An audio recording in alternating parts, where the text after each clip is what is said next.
Well, hello again, everyone, and welcome back to the Pressing On podcast. I'm your host, Richie Reeder, and today I'm here with my friends Timotheus and Kendra Pope, and they are shining examples of perseverance in the face of difficulty.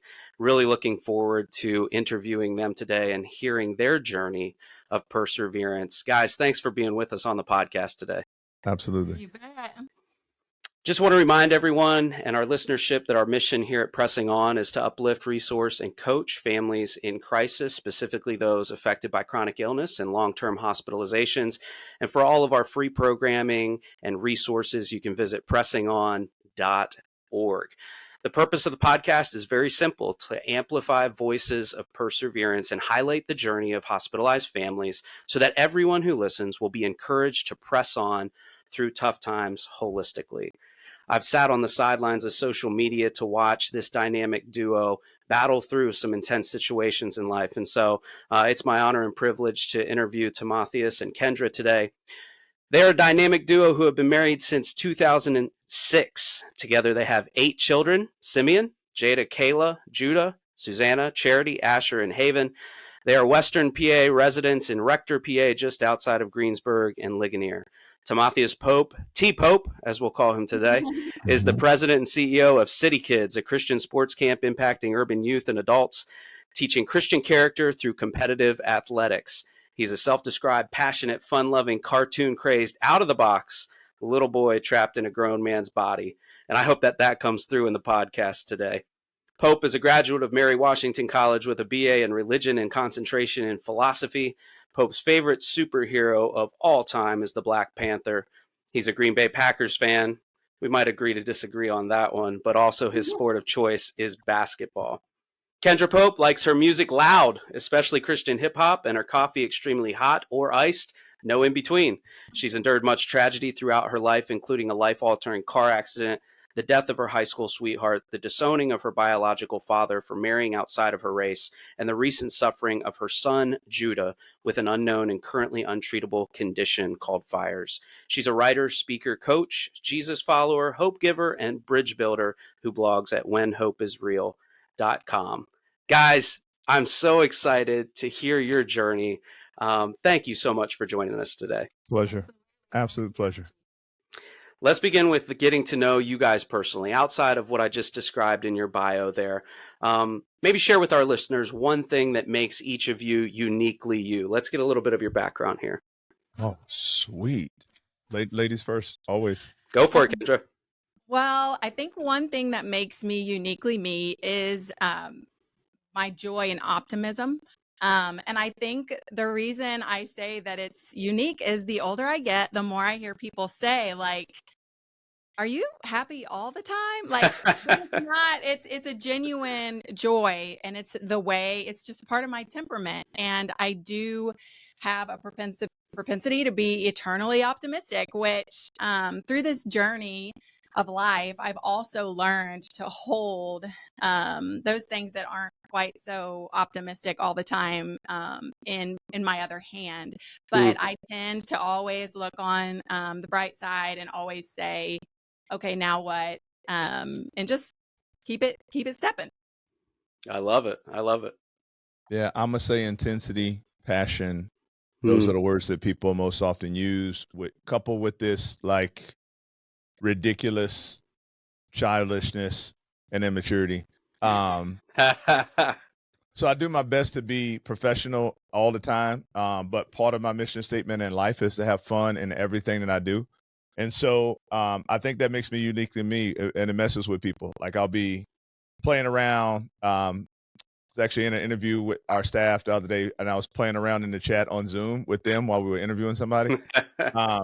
But then they'll see me on the Zoom asking these professional questions and not laughing at all, but just trying to make them laugh in the chat, which is so childish, but it makes me uniquely me.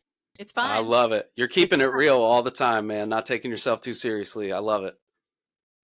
So as far as your childhood, your upbringing, I'd love to get a little bit of a backstory of each of you. You know, what things in your childhood, your family, your community, your faith upbringing have shaped you into who you are today? Maybe one or two things for each of you as a man and as a woman. Yeah. Ladies first. Okay, I'll go first again. I was raised in a single parent home, a very loving and supportive single parent home. And I think that watching my mom, she raised three daughters by herself, and watching her work hard and do everything that she had to do to care for us well, helped to shape me as well to face hard things, to do hard Mm-hmm. things, and to just keep moving forward. And Mm. that's still a part of who I am today. And I thank God for that, specifically when it comes to difficult situations. Just watching my mom continue to do all that she could to Mm. care for us and put things in place to make sure that we were well cared for, has shaped me in a profound way. And that's unique, coming from a single parent home. And so, also, just when I started walking with the Lord in college, I was planted in a community that, like, scripture memory was really important, and it became the foundation of kind of my walk with God. I grew up in the church and going to church, and I understood that God loved me and forgave me and those things, but I didn't understand the depth of my need for his Mm. love and forgiveness until I was 19 years old and in college. And so when I found that out, my life like 360'd. I began to hunger for him in a way that, and live for him in a way that I never had before. My life Mm. was fully his from 19 Mm. on. And I just, one of the things that was, that helps me today from that time is the fact that I started to memorize his word and the Mm. power of the living and active word of God in my life. It has saved me. It has saved my mind. It has saved my life at times, helped me to keep pressing forward as Wow. well. Yeah. Wow, that's beautiful. Yeah. How about you, Timotheus? Yeah, man. The two biggest ones. I grew up in a pastor's home in the South, just 45 minutes or so north of the North Carolina border. And so the first couple of podcasts I did actually were, one of them was for International Justice Mission, talking about racism and how I Mm. grew up in racism. And so even though I became a believer at age 4, I was a pastor's kid, church in the community, about 30 miles from our house, because it's kind of country where it is. That experience shaped and colored a lot of, see what I did there? Yeah. It colored a lot of what I did, Mm-hmm. how I functioned. I was a black kid in a lot of white classes because I was in a lot of gifted and talented stuff. And so I Mm-hmm. could never figure out, why is there a church on every corner, you know, different ethnicities, but like nobody's working together. Why is nobody working Mm. together? That meant a lot to me growing up. And so it has helped shape who I am. The second experience that I can think of immediately, like pre leaving my parents' house, when I was probably 15 or 16 years old, a young man in our community, Runday Hall, was killed in a car accident. And he was like Mm. we thought he would be the next big thing coming out of the community. He was 6'4". He was getting letters from everybody. And Wow. I had played basketball with him, pretty much every day. I mean, we're on the same teams in Little League. We're on the same team in high school. And when he died on his birthday. And Mm. the only thought in my head was, as much time as I had spent with him, I had never, as much as I said I love Jesus and all that, I had never shared the gospel with him. I never told him about Jesus. I had never sat him down, looked him in the eyes and said, hey, man, I really love you. I care about you. Like, none of that. It was all Mm. just fun and games. And so, when I think about that intense side of me, I've always Mm-hmm. played around, but I think the intense, passionate side of me came from, that will never happen again. Like, I will Wow. never spend that Wow. much time with somebody again, and not share the gospel with them, not tell them that I love them, not, Mm. be my whole self with them. Wow. I really appreciate you guys peeling back the curtain there of your lives and upbringings. I mean, that's the real, the raw, the vulnerable that we're going for. And I think it leads us into the future conversation here of your family today, that we want to go on that journey of perseverance. Before we do, I want to acknowledge our podcast sponsor. Season 1 of the Pressing On podcast is sponsored by the Children's Organ Transplant Association. Our friends at CODA help children and young adults who need a life-saving transplant by providing fundraising assistance and family support. They're the trusted leader in supporting transplant families financially for a lifetime. Founded in 1986, CODA has helped raise more than $125 million for transplant-related expenses and seen approximately 2,400 CODA patients transplanted successfully. So for more information on how CODA might financially assist your transplant family, if you are on the journey before, during, or after transplant journey, head to COTA.org. That's COTA.org. We're here with Timotheus and Kendra Pope outlining their story of perseverance. Really thankful that you guys were to share a little bit of your background. But you have a very specific story of perseverance with your precious son, Judah, that we want to dig into today. Would you be willing to take a few moments here to walk people through Judah's story, the ups and the downs, the hospitalizations, the onset, diagnosis, continued care, and where things are at for you guys today? You want me to do that? Sweet, I can do that. So June 1st, 2017,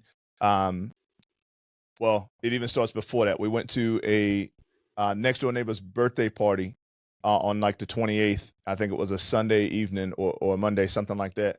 And that night, Judah and one of our other kids got sick to the stomach. And so next day we kind of watch them, the one gets better. Judah the next day is kind of lethargic. Even the next day he was lethargic. But by Wednesday or so, he was doing a whole lot better. And then the next day, which was, if I remember correctly, a Thursday, at lunch, because we were running our Christian camp that we run in the summers at this time. And at lunch, he was just kind of worn out. And I'll never forget, he crawled into my arms and just fell asleep. And I was thinking, hey, maybe he's just still sick. He's tired. Who knows? So I remember right after lunch, I went to, do some things. He came home and he was like screaming at everybody, which is totally not him, like completely not him. And so I told him he needed to take a nap. And so told him he needed to rest. Anyway, he goes up to rest. I go to cut the grass at camp. And after I cut the grass, I come home and I walk into the door around 5 o'clock. I was preaching at a baccalaureate that night, about an hour away. I knew I was going to be close to being late. And I opened the door to hear Kendra say, "Come up here. Something's wrong with Judah. He won't wake up." And so I ran upstairs and he had vomited in his bed. He had wet his bed, which again, uncharacteristic of him. I put him in the shower, just trying to rouse him. And he kind of was out of it, looked up, but was out of it. And so, Kendra asked me what to do. And I said, we got to get him to the emergency room as fast as possible. And to be incredibly honest, at that time, I was just thinking, I don't have time for this. I also have a speaking engagement. And I don't know what's going on. I don't know if this is serious. I don't know if he's playing around. I don't know if this is because he ate too much sugar. I'm a huge stay away from sugar fan. Yeah. And so she put him in the van. I remember when we put him in the van, he just sat back and leaned up. His eyes went up and to the right. And she looked at me and said, "Is he having a seizure?" And I said, "I have no clue, but you get to this hospital as fast as you can." We had 6 children at the time. And so she took the youngest, Charity, at that time, and then my daughter Jada with her to Latrobe emergency room. And then I drove clear across past Pittsburgh from our house about an hour and 15 minutes to preach at this baccalaureate, a message from Romans 1. I'll never forget it. That was, do God's will no matter what. What's the name of the message? And so, I preached this message, tell them that my son is in the hospital, so I can't stay around and answer questions or anything like that. I jumped back in our vehicle. I'm going 100 miles an hour with, my kids in the car. And I'm getting texts from Kendra saying things like, "Hey, pray, babe, he may not make it." And I'm like, may not make it? Like, what are we talking about? And so I'm furious. I'm screaming. My kids are watching me scream, pray. Like, Lord, what are you doing? Lord, don't take my son. Lord, just get us there on time. Lord, don't let us get hurt.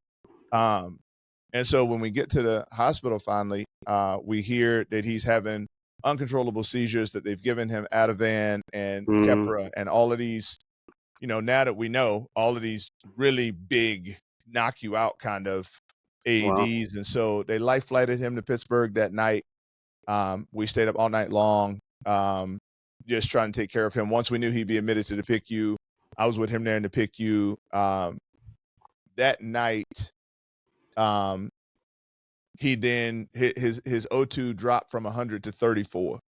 Wow. And every time he had a seizure, essentially he would lose oxygen. And so they just said, "Hey, we gotta do something." So they intubated him. And so I had to watch that process. I had to sit down and think through, what happens if this is the end for Judah.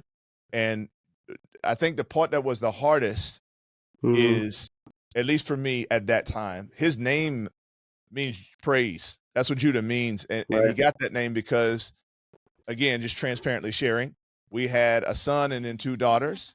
And and I've always wanted just a bunch of rambunctious boys to like wrestle and teach how to love a woman and teach, how to cook and how to be, a lot of different things.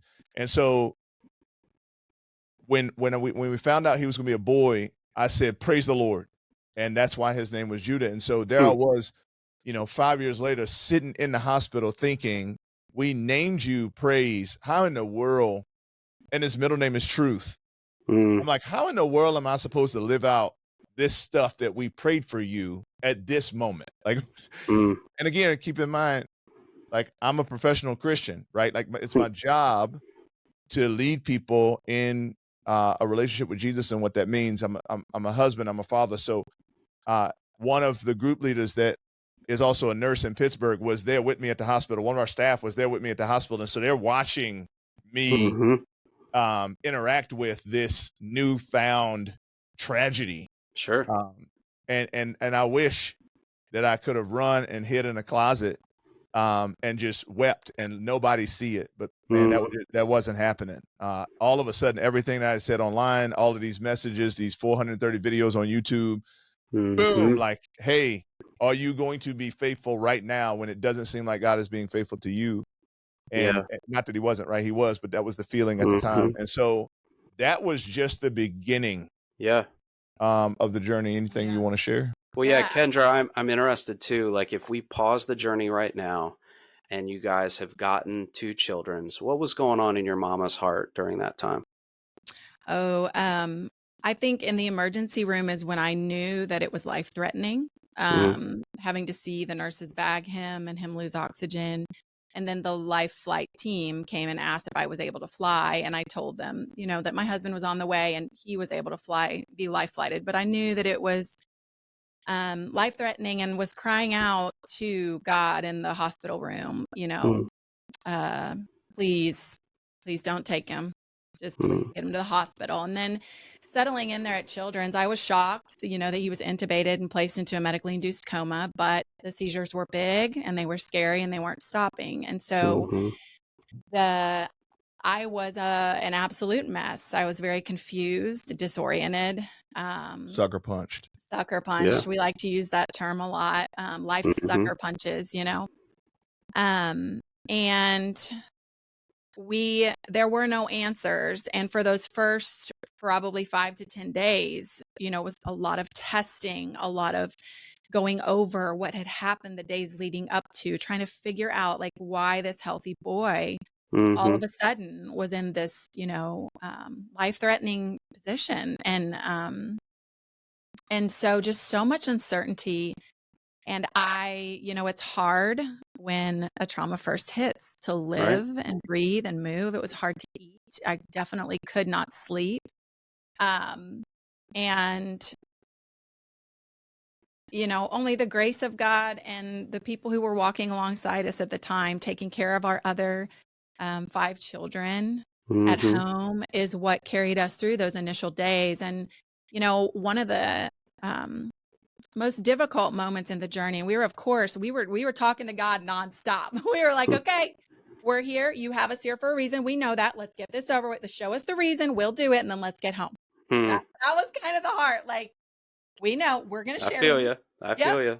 We're going to share your love. We're going to share your truth. And then, let's get Jude up and get moving on. Which just was not his plan. And so one of the most difficult conversations we had, I think it was about 10 days in, and I was in the room by myself at the time, which was rare. But the head of the neurological department there came in with 2 of the fellows there and just said, we have our biggest guns on him and it is not working. And this is not good. And we don't know why, and we don't know how to treat what's going on with Judah right now. We're doing our best, but he said, it's not working. And full of faith, I thought, well, this is just God's opportunity, to do something really big here. The darker the night, the brighter the light, right? And then weeks turned into months. Yeah. And we were unable to bring Judah out of the medically induced coma because every time they tried to reduce those medications, Judah was still having what they call intractable seizure activity, which is uncontrolled seizure activity in his brain. So I can't remember quite when we got the Fires diagnosis, but he was diagnosed with febrile infection-related epileptic syndrome about 2 weeks in. Yeah. Okay. Is when we came to that Yeah. conclusion, and the outcomes for that are all over the gamut. Some, result in death, and others, children are able to come out of it and use epileptic medications and live a fairly normal life, and you have everything in between. Wow. And so we were terrified, Mhm. and just prayed and prayed and prayed and prayed for Judah's healing, for our well-being. We ended up spending 108 days in the pediatric Wow. intensive care unit, and I still just marvel Mhm. at how God cared for us through that time, an extremely dark time for Yeah. me and for both of us, I would say, and for our children. And then as we recognized that Judah would live, he would wake up out of his coma. He ended up being able to follow people across the room. Mhm. They had come to us and said, hey, you know what? We aren't sure what's going to happen when we try to wake him up, but it's time. We've been here for this many days. We need to try Yeah. to bring him out and see what Judah's got going on. And so we did that, and he did wake up. And then we were placed in an inpatient rehab unit for about 6 weeks. Now, we did have to have a trach placed. Judah had to have a trach just to keep his airway open at all times. Also a G-tube for feeding, because he was nonverbal and had lost all muscle tone and had lost everything that he had before. The ability to walk, talk, eat. All of those things was gone when he woke up. But his eyes were open, and we had to get trained on those things, how to take care of those things, which was very overwhelming. When the lady came in to teach me about changing his trach, I almost fainted. I just could not picture a life of this type of care for my child. And in those moments, Richie, and I know that you guys have grappled with this similar things through your journey, everything becomes uncertain. Sure. Your future, the next moment, the next day, the next week, just was so uncertain to me. And God kept showing up in different ways to just reassure us that he was on this journey with us, wrapping his arms around us, providing for us in different ways. But at first, of course, neither one of us thought that we could do Judah's care, that we could actually manage life with this condition. And now it's been 6 years. We've been caring for Judah. Not too much change in his condition, but he is stable. He is responsive. And we are still navigating this journey. I still feel like at times it's such a new journey. And it's a very, very difficult road to walk. And so where we are now is just trying to love him. We've had a lot of we never know with Judah, like what a day is going to look like. And we don't know if he's going to be with us today, tomorrow. So there's a lot that's just so fragile about him. But I think that now we've embraced as a family that there is great purpose in it. And there has been, which I hope we'll get to talk about as we go on in the conversation. And then also that we can do hard things, and that we were made to do hard things, and that God is able to equip us for whatever he has put in our path. And I would not have been able to say that probably the whole first year or year and a half of our journey, because I was where I was. I dealt with a lot of anger. My faith was shaken in a way that I never thought it would be shaken. I was upset with God, and we had to wrestle through that.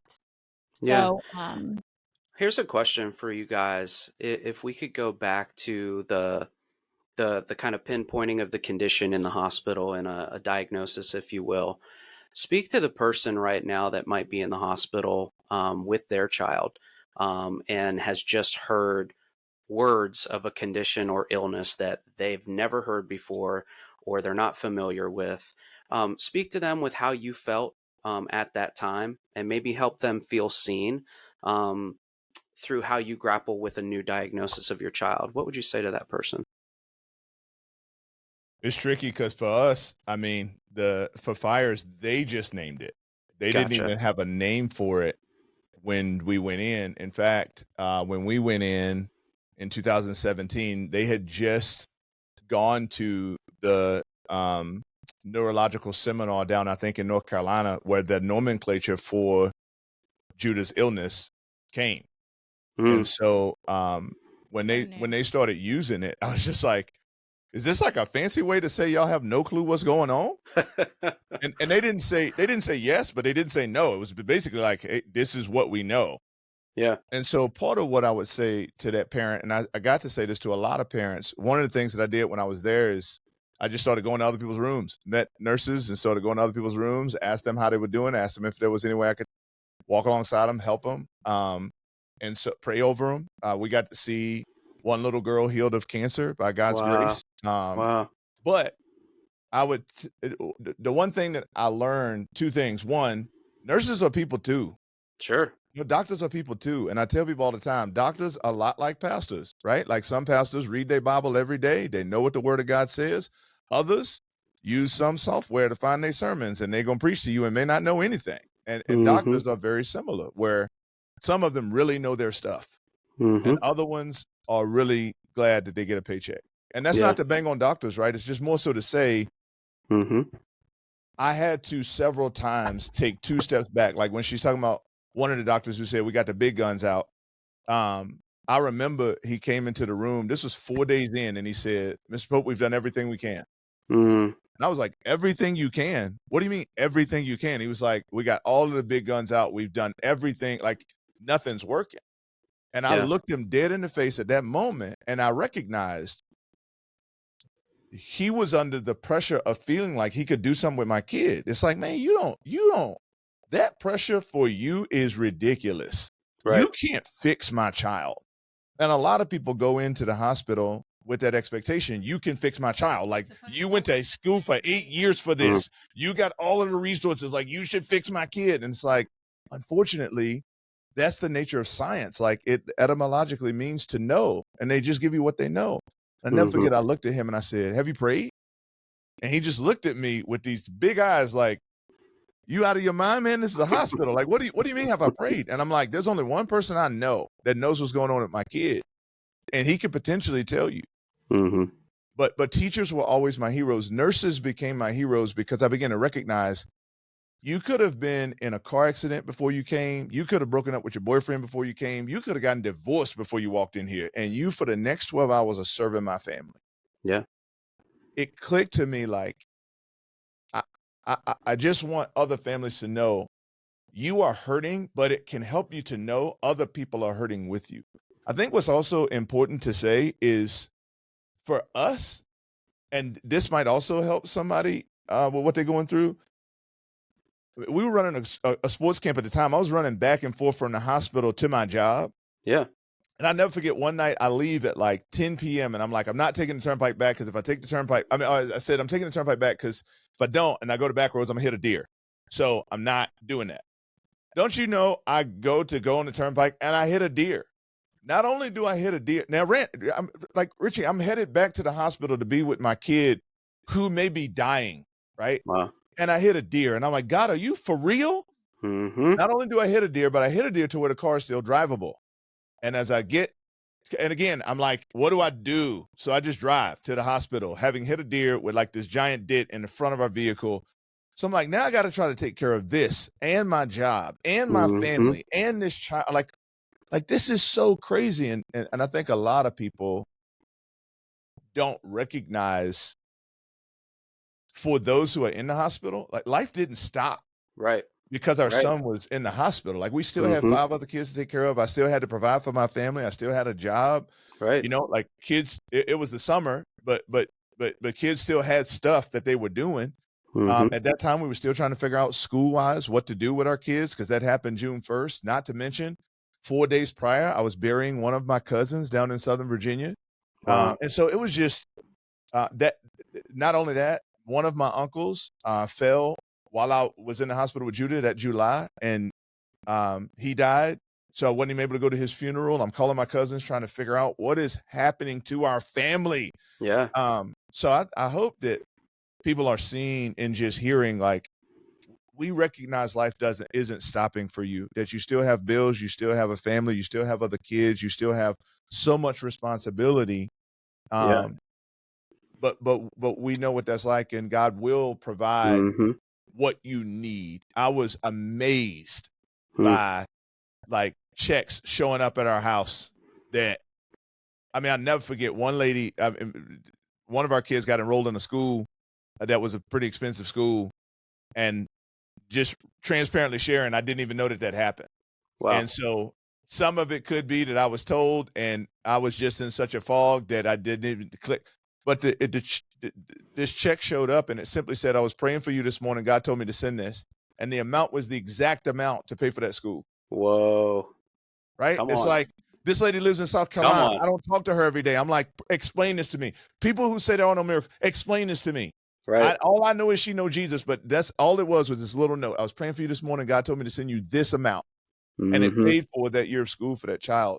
So I hope what will help, people be seen is your life as a whole. You are not confined to your child's diagnosis. Yes. And Yes. I think if we're not careful, we just, everything get That is related not your to identity. 100%. And Yeah. then if you're not careful, everything in life after that is, you kind of use that as the reference point. Well, was that before Judah got sick or after Judah Yeah. got sick? Was that in your Judah got sick? And it just kind of, it kind of tints everything if you're not careful. No, that's a wise word, Timotheus. I mean, Kendra, you touched on this a little bit earlier, and I want to come back to it. That these obstacles are opportunities. That the pain has purpose. You mentioned in your blog that you're passionate about seeing people have the courage to move forward one small step at a time. So could you flesh out that theme of kind of suffering strong, that there's purpose in your pain, how to do that in a wise and joyful way, and what that might look like for parents during a medical crisis? Yeah, during ours specifically, what became one of our mottos was moment by moment, little by little, day by day. Mm. And those months in the hospital were excruciating, and the diagnosis was scary. And as much as I wanted to dive into the whole of researching and finding answers and putting all my energy toward that, I was always stopped by God's Spirit. Like, that's not the direction we're going with this. And so what it looked like for us was getting to that next right thing. So, Mm. hey, what is the plan for, not even a plan. I don't even want to say that word, because sometimes initially it's just hard to make a plan. But Sure. what's the next right thing to do? For me, during that time, music was very important. Uplifting worship music was very important. It was important that I had the scriptures in front of me. I Mm. began reading books by people who were walking very difficult roads. I read The Hiding Place by Corrie ten Boom at the time that we were inpatient in the PIC. Yes. Had not been impacted by suffering like this ever Sure. before. And so it became a moment by moment seeking of, it was really survival. How can I keep my mind and my heart in a place that is moving forward? And when there are times where you feel like you cannot, that is when you lean on the people who are there around you, and and pressing on, for example, reaching out for resources, because I feel like sometimes we just feel like we can't even reach out. Yeah. But I want to encourage people to have the courage to reach out. Yeah. At the end of our inpatient stay, I became pregnant with our 7th child. Mm-hmm. And I didn't know that I was pregnant yet, but I was experiencing some very dark emotions and some very, what I would consider like going into a bit of despair Yeah. and depression when I wasn't seeing a change in our son. I wasn't seeing our prayers answered the way that I expected. So I reached out to a hospital staff member and I said, hey, I'm having some really dark thoughts, like even some suicidal ideology coming into my mind during those months or weeks. And I reached out to her and I got set up with a professional Christian counselor, and that Yeah. was a game changer. That's awesome. It helped my mind to get a new perspective on what we were Yes. going through. It helped me to shift my gaze from, my son, my son, my son, Mm-hmm. to have the courage to ask the question, God, what could you be doing through this? Yep. And there was room for both, and there has to be both. Yeah. Both a grieving process and a willingness to say, God, now what? Mm. And so it looked like music, it looked like books, it looked like seeking. I was looking so desperately for God in everything. And Yeah. I did have a focus as well of practicing gratitude and practicing seeing the good things in the hospital, the Yeah. kind nurses, all the programs they had in place for the siblings of our son, the activities they offered them, seeing the goodness right in that very dark spot Mm-hmm. that we were in was super helpful day by day. That's so great. I appreciate you sharing that, because that moment by moment mentality, like, I think that speaks to a lot of our listeners and a lot of the families that are like, I can't think about tomorrow right now. Yep. I can't think about next week. Yep. I'm thinking about this, not even this hour, but this moment, these next 5 minutes bedside. So I appreciate you sharing that. And you mentioned the practicing gratitude, and you mentioned the sibling support. And that kind of leads me to my next question of, this is one of your many children. Yep. Do you guys have any specific family rhythms, family disciplines, traditions, anything that would bring you all together, to unite you, to ground you, whether that's daily, weekly, monthly, seasonally, annually, anything like that, whether it was during the time in the hospital or even something now that really helps you come together spiritually, emotionally as a family? During our inpatient stay, I will share this really special thing that we did together. We had these stuffed hearts Okay. made for each one of our kids, and they would fit in the palm of their hand. And when they would look at them, they would squeeze them to give mom and dad a hug, or just they knew that we had one as well. So that Mm, we are together even though we're far apart. And we also started a process of hugs and kisses. We had 2 jars in our house. If you needed a hug from mom or dad, you would get the Hershey's Kiss hug no. out. And not that they did have limited chocolate, but they were like, I think I need 10 hugs right now. and Exactly. did take advantage of that. But from what I noticed, it helped us to stay connected in those 3 months of inpatient Hmm. care, the hugs and kisses, and then the heart that we both had. So a couple of things. One, because there's so many people in our house, even while Judah was in the hospital, I had a birthday. My son Simeon had a birthday. We brought him home on our daughter Jada's birthday. Okay. Our daughter Charity had a birthday. She had a birthday, our anniversary, and our daughter Susanna had a birthday. So because of that, and for years we've done this, but we do favorites of that individual on their birthday. We do their birth story, and then we do an encouragement circle where we say our favorite story with them, our favorite memory with them, something we love about their character. And so I what love that. what is interesting about our story is that while we were focusing on taking care of Judah in 2020, our oldest son got diagnosed with diabetes, type 1 diabetes. And so there we were again, like going through this, hey, what is going on with him? Like, and so at that time, though, 2020, we had 7 kids. And so again, some of those rhythms were interrupted. Like I used to keep every kid's height and weight on their birthday. And then all of a sudden, 2017, it's like, I that wall kind Yeah. of took a back seat, right? And so I'm saying that only to say, again, life doesn't stop. And so, yes, there will be some rhythms we keep, and we've continued to do that one, but other Sure. ones we would just like, man, like it's okay to let that go. Like some of the stuff Yeah. we can't do, and we got to Yeah. just be willing and ready and able to let that go, and not feel like we've been slighted in having to let that go.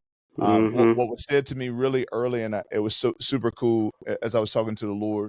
I could have been really angry about the rest of Judah's life that I don't get to see regarding my expectation, right? Or I can be really, really grateful for the 5 years that I did. Yeah. And so when Simeon got diagnosed with type 1 diabetes, same thing. It was like, I can be really angry about the rest of life, him having to deal with this. So I can be really grateful for what we already have had, and the fact that I still have him and can walk alongside him. So, Man, you that's so mentioned good. kids, but other kids are having issues too. Other kids are going through stuff too. And so again, hopefully parents are being seen, hearing, yeah, like your other kids might have post-traumatic stress disorder from seeing what your one kid went through and is going through.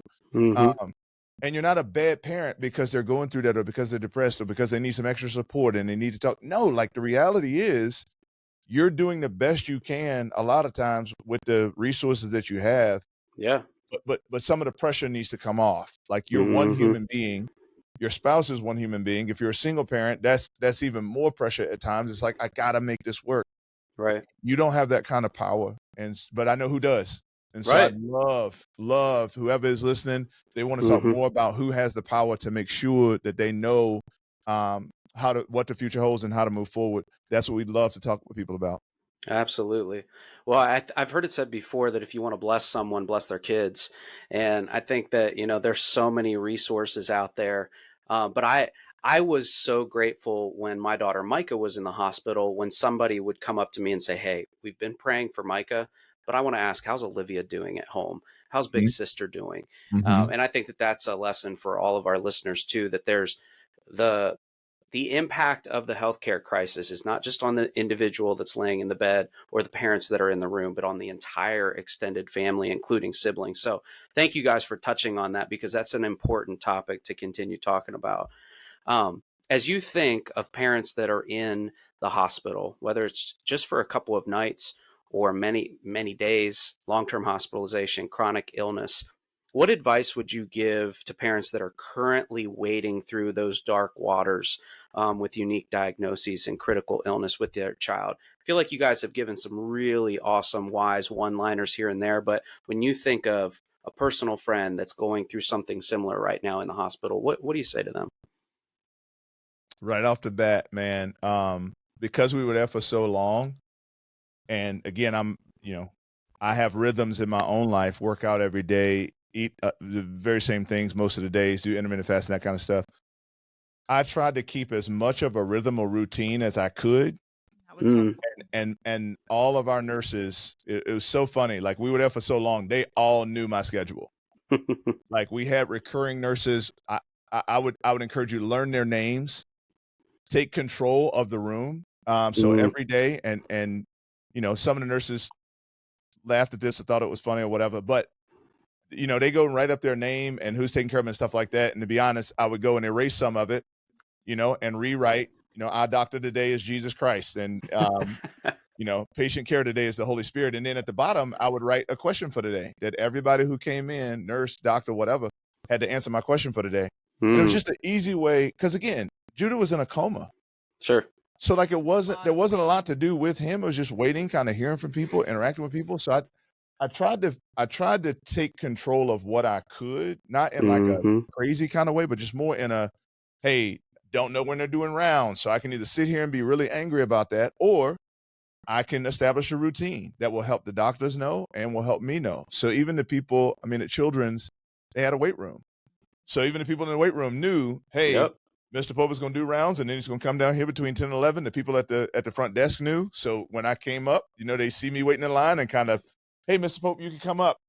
Get myself. It's a great weight room too. Been there. It's actually it is. But then they knew. Then he's going, he's going to hit lunch. He's going to come back.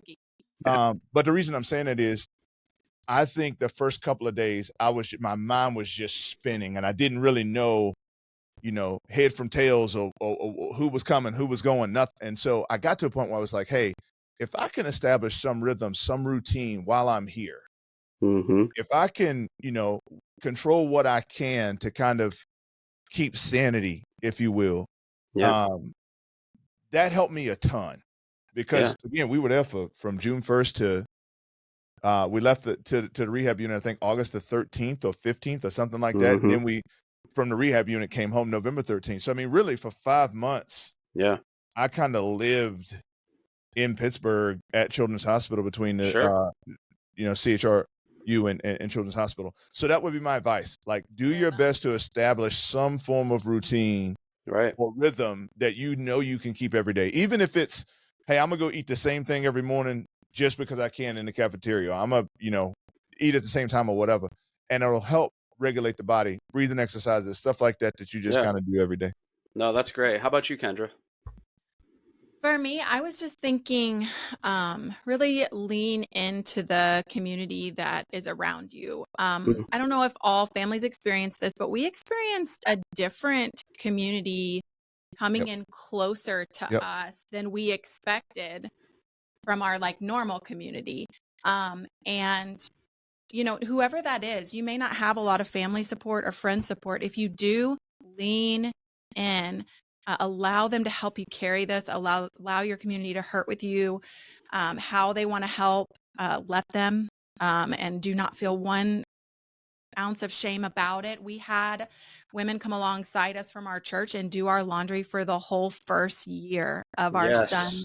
They came to our door every few days and picked up 5 huge bags of laundry and took it, did it for us. And that was a lifesaver, just to not have to worry about the constant drudgery of the laundry. But even so, Pressing On offers resources. So really, those are so helpful. And you do not have to walk any road alone. Rare diagnoses can feel so isolating, and you do not have to walk it alone. You can walk it together. And that's one of the things I love about Pressing On. And if you didn't have a friend or a family member, or you didn't have a super supportive community when your child is going through this currently, lean into what is offered you there at the hospital, and the people that do, because I was shocked. There were acquaintances that we had that really came in and was and there are just certain people who are willing to walk a road of suffering, and there are certain people that aren't. And so just lean into whoever God provides. No, hey, on the heels of that, Rich, let me say this. I think this was huge for me too. And right now everybody's in the PICU for as long, but another thing that was huge is the family room in the PICU where you can go and kind of get snacks and stuff like that. This may sound really strange, but it was so helpful to sit and ask those families, hey, so, it sounded like prison at times, like, how long you been in? But it really was helpful to say, hey, what do you all have going on? And so, yes, we had something that they couldn't figure out. But let me tell you, when people are going, my daughter's got brain cancer and her body is shutting down, right? Or when somebody's saying what they're here for, hey, we just found out that our 17-year-old son has leukemia. Like, these are real things. Or a baby came in and it's like, hey, she wasn't breathing. We don't know if she's going to make it. When you're sitting there with them and you can just have a human moment of, this is absolutely horrible. Like, this is awful. Yeah. It was super helpful. And to be honest, some of those families even said to me, your circumstances are worse than ours. Like, they didn't say it like that, but they were basically like, man, I can't imagine what you're going through. And I'm sitting there thinking, I can't imagine what you're going through. But we both are going through something that we could not have imagined going through. Absolutely. So just that, even though I didn't know those people, just that sheer kind of human interaction. And then some of them, man, like I said, life didn't stop. And they were just telling me all the other stuff that was going on in life. And I'm just listening to them thinking, yo, like, this is bad for me, but I ain't got to deal with that. Like, God, thank you that I'm not there. But how can I help this person be an encouragement while I'm here? And not everybody has capacity for that. So that's not what I'm saying. What I am saying is, though, it was helpful. It was also helpful, to be honest, the girl that got healed of brain cancer, if I'm gonna be real, Mm-hmm. praying for my kid, I'm not seeing change. This girl gets healed of brain cancer and I'm heated. Like, God, how in the world do I go pray for this one and you heal her and I'm praying for my kid? And lo and behold, later on, you know, when you find that some of the people you've been praying for actually did not live. Wow. Yeah. Right. And your kid lives. And now it's survivor's guilt, almost like, yo, how did I, you know, these people got a diagnosis. That's so unfair. It's like, no, it's not. Actually, every circumstance is different, and it helps provide perspective when you can go, man, like, Absolutely. that's different than what you're experiencing. Yeah, the perspective that comes from a community of people that are suffering on together, that is huge. Oh, yeah. Kendra, you kind of introduced a segue to what I was going to read next, as far as some pressing on programs and resources that our listeners may be interested in. Here at Pressing On, we believe in meeting tangible needs in order to meet intangible needs emotionally and spiritually long term. We have various programs that help resource hospitalized families physically, emotionally, spiritually, including our hospital care package program, gas card program, and transportation program to and from the hospital, transplant backpack program, crisis coaching, and Children's Hospital of Pittsburgh program. So if you or a family you know is affected by a long-term hospitalization or on the journey of pediatric transplant, we'd love to come alongside of you with free resources during this time. So let me encourage you to visit our website at pressingon.org to sign up for our free resources or make a referral. That's pressingon.org for more information. You guys have gone real deep, been real, raw, vulnerable, taking the filter off. I really appreciate you guys sharing your story and Judah's journey in a way that is not just kind of spiritual bypassing and be like, well, everything's fine. But I really appreciate you guys going to the issues and meeting families where they're at. I firmly believe that through what you've shared today, that many families are going to feel seen and heard. Before we wrap up and share some closing resources, I'd love to do a rapid fire round that kind of humanizes you guys, lightens the mood a little bit.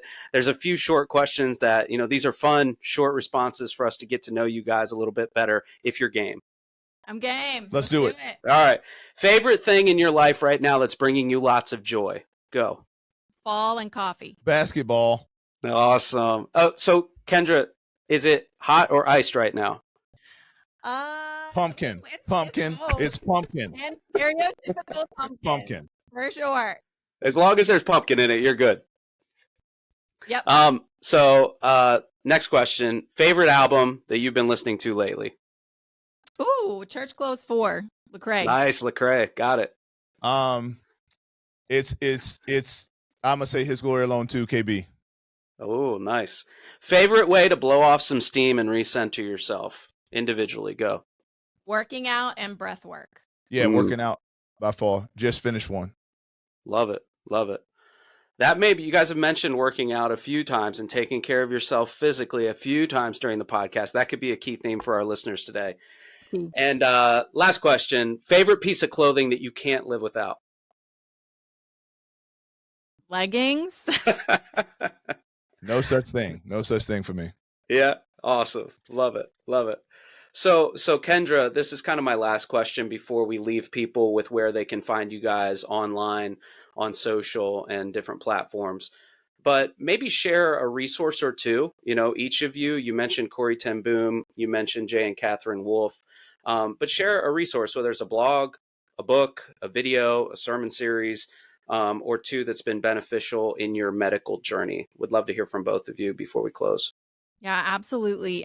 Jay and Catherine Wolfe, Hope Heals is the book, and Suffer Strong is their second book. Both of those have been wonderful resources. And I also follow a wonderful account on Instagram.